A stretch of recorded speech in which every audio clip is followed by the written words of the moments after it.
Ikaw ba yan, Bagwis? Ba't ka biglang lumaki at ang haba-haba na ng pakpak mo? Kumusta ka, kaibigan? Kung Elena. At nakakapagsalita ka na, Bagwis? Mabuti naman kung ganun. Oo, kaibigan. Nakakapagsalita na kami. Sa tuwing kami ay lumalaki. Pasensya ka na pala kaibigan kung hindi ko napigilan si Don Pakundo na kunin yung lahat ng ginto na para sana sa inyo. Limitado pa lang kasi yung kapangyarihan ko nung maliit pa ako.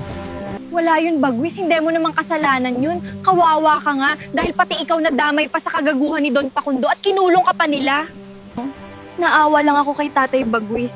Medyo nadismaya talaga siya at nalungkot nung makitang inubos ni Don Pakundo yung mga ginto.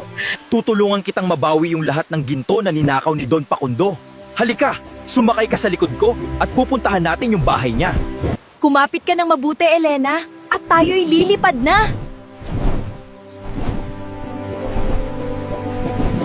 Hello, bantayan mo ng maigi dyan. Huwag kang magpapalapit ng kung sino-sino dyan sa vault. Opo, Don Pakundo, masusunod po. Nandito lang po ako sa labas ng vault, naka-alertong nagbabantay.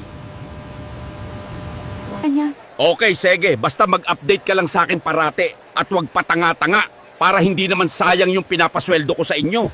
Grabe, ang ganda-ganda dito sa itaas. Bagwis, ngayon lang ako nakalipad ng ganito. Basta mag-ingat ka lang at kumapit ka ng mabuti para hindi ka mahulog. Sana nandito si Tatay para maranasan din niya kung paano lumipad.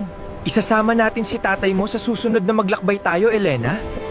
Malapit na ba tayo makarating sa bahay ni Don Pakundo, Bagwis? Kumapit ka ng mahigpit at bibilisan natin yung lipad. Anong ginagawa nyo dito? Hindi pwedeng lumapit dito na area na to. At saan kayo dumaan na nakakandado naman yung gate?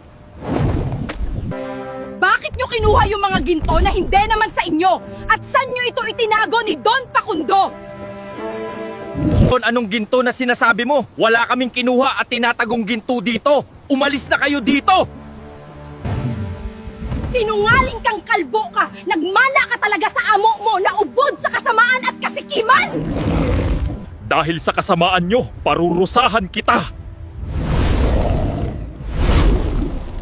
Tara na, Elena, at buksan na natin yung vault para makuha na natin yung mga gintong kayamanan.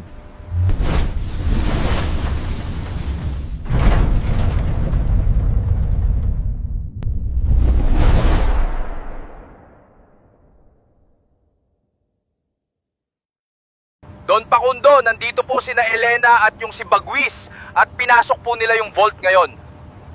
Anong sinasabi mong nandyan sina Elena at Bagwis? Wala ka bang ginawa? At saka bakit ang liit-liit ng boses mo? Ginamitan po ako ng kapangyarihan ni Bagwis, Don Pakundo, at ginawa po akong sobrang maliit. Anong sininasabi mong pinaliit ka at paano nangyari? Sobra mo talagang tanga. Sige, antayin mo ako at pupunta ako dyan.